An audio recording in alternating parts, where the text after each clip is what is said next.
সাত দেশ থেকে খুঁজে আনা শাড়ি গয়না ছোট রানীর গায়ে হলো না। ছোট রানী রাগে দুঃখে অভিমানে গোসাঘরে খিল দিলেন। আর রাজা মলিন মুখে সাতজাহাজ সোনা দিয়ে কেনা সেই সাধের গহনা শখের শাড়ি নিয়ে রাজসভায় এলেন। রাজমন্ত্রী রাজসিংহাসনের এক পাশে রাজ্যের মাঠ ঘাট দোকানপাট সন্ধান করে জাদুকরের দেশের এক বণিকের জাহাজ থেকে কানাকড়ি দিয়ে একটি বাদরছানা কিনে বসে আছেন। রাজা এসে বললেন, মন্ত্রীবর, আশ্চর্য হলুম। মাপ দিয়ে ছোট রানীর গায়ের গহনা পরনের শাড়ি আনলুম, সে শাড়ি সে গহনা রানীর গায়ে হলো না।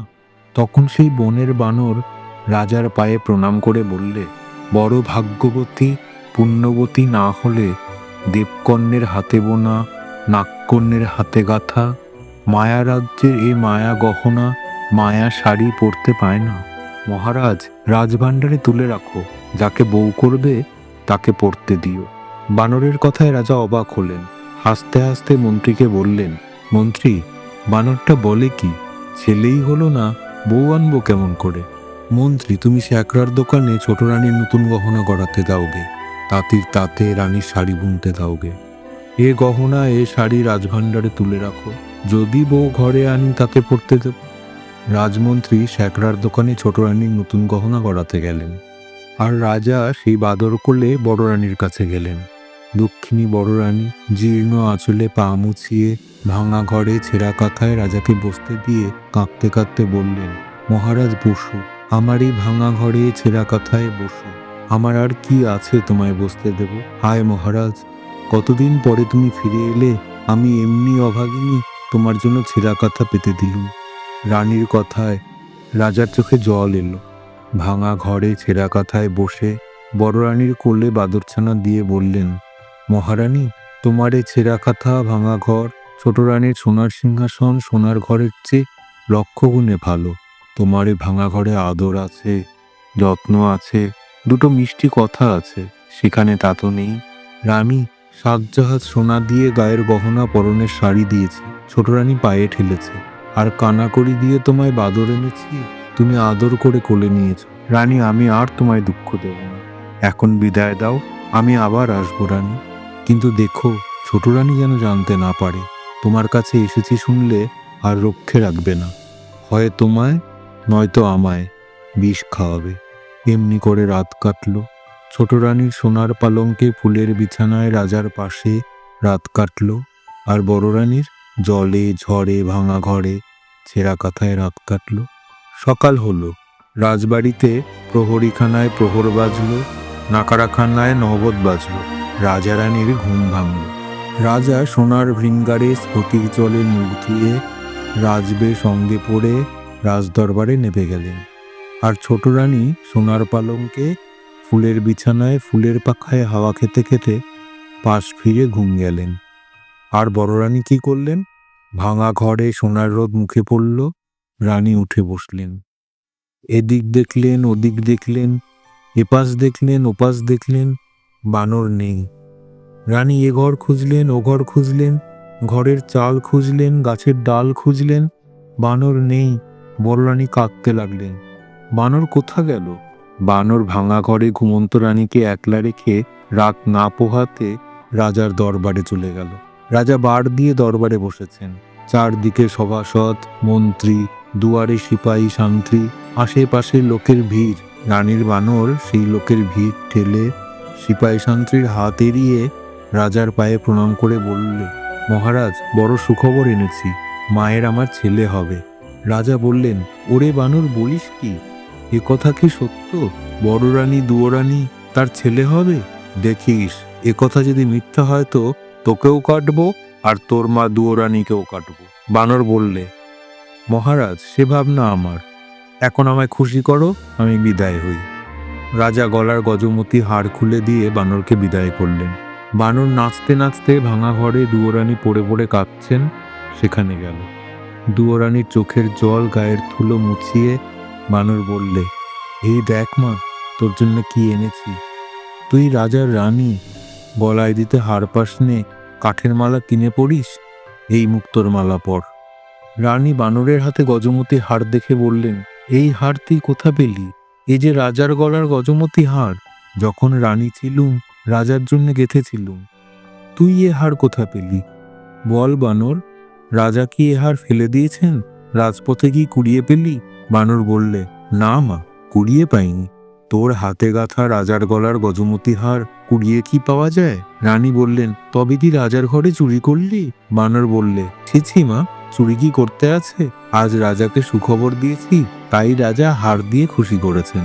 রানী বললেন, ওরে বাছা, তুই যে দুঃখীর সন্তান, বনের বানর, ভাঙা ঘরে দুঃখিনীর কোলে শুয়ে রাজাকে দিতে কি সুখের সন্ধান পেলি যে রাত না পোহাতে রাজবাড়িতে ছুটে গেলি?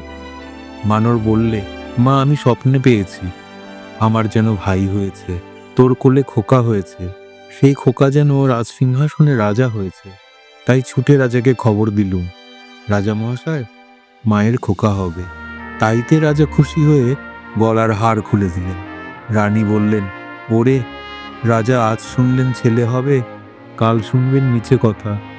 আজ রাজা গলায় দিতে হার দিলেন, কাল যে মাথা নিতে হুকুম দেবেন। হায় হায়, কি করলি!